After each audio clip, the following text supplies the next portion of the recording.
Hello everybody, this is Jurassic Adventures, back again with another Hammond concepts video, and this is going to be Wave 3 or Part 3.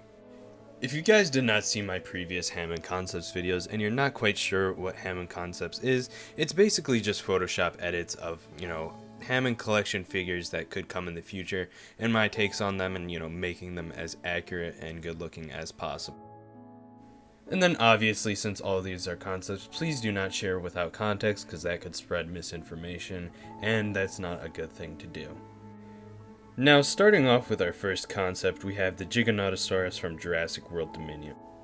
Now, the previous Giga we got from the main line that was electronic was really not that great. It was small, out of scale, it had a very bad action feature, and I think it just overall didn't look that good with that sculpt. So if they improved the sculpt, and they added more paint, and then of course improved the proportions, I think that the Hammond Collection Gigantosaurus is a very needed and cool figure that could come out.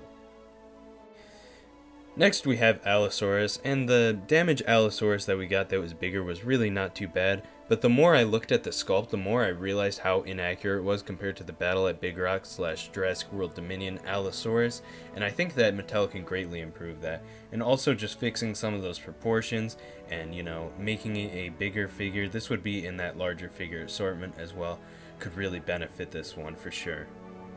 Next we have the Buck T-Rex from the Lost World Jurassic Park. Unfortunately, it doesn't look as though we are getting this one this year. The T-Rex leak appears to be a repack, and so, while it could be a repaint into the Buck T-Rex, that is not looking to be the case, which is unfortunate. But things that Mattel could do to make this thing better than the previous T-Rex is obviously fixing proportions with the feet and the tail and the body. I would say getting rid of those rubber jowls and the glass eye and just replacing it for, better plastic parts that are either painted or, just normal molded like that.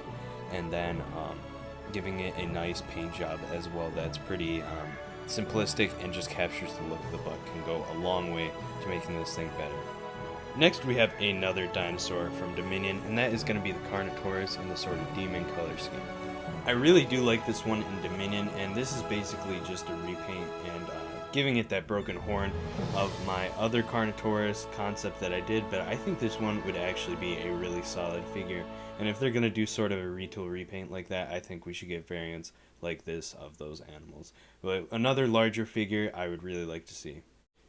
Next, we have the Lost World Pteranodon. This is different from the geosternbergia. This is the actual one that was shown at the end of the Lost World that was screeching on that log. But I think this one would be really cool. There's not a lot of source material on this one at all, so it was a bit challenging to get, but I think it looks really nice, and I think that this would be a good way to sort of retool that geosternbergia body, and I think it would be acceptable in this case if they just fixed the head and the neck, of course. After that, we have the Fallen Kingdom Spinosaurus, and I think the Spinosaurus would be a good addition to the Hammond collection as a sort of medium figure, and I think that size range would be acceptable for this figure.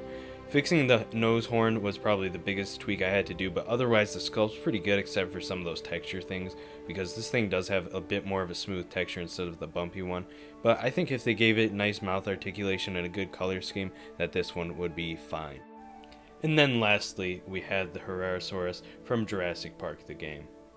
Although it may seem strange, we are already getting the Irritator, which is from a game, and so the Hammond wouldn't be that much out of place. I think if they gave it a nice sculpt and paint, that this thing would make a great addition to the line, and it would definitely be an improvement over some of those mainline versions that just have a really weird sculpt and look to them. If you guys want to see these concepts early, be sure to follow my Instagram at Jurassic Adventures YT, because that is where I post these concepts way before I do these videos. I do one per day for an entire week, so it is a week of concepts when I do post them and have them all ready to go. But as always guys, if you enjoyed this video, please leave a like, comment, and subscribe. This is Jurassic Adventures, and I'll see you in the next video.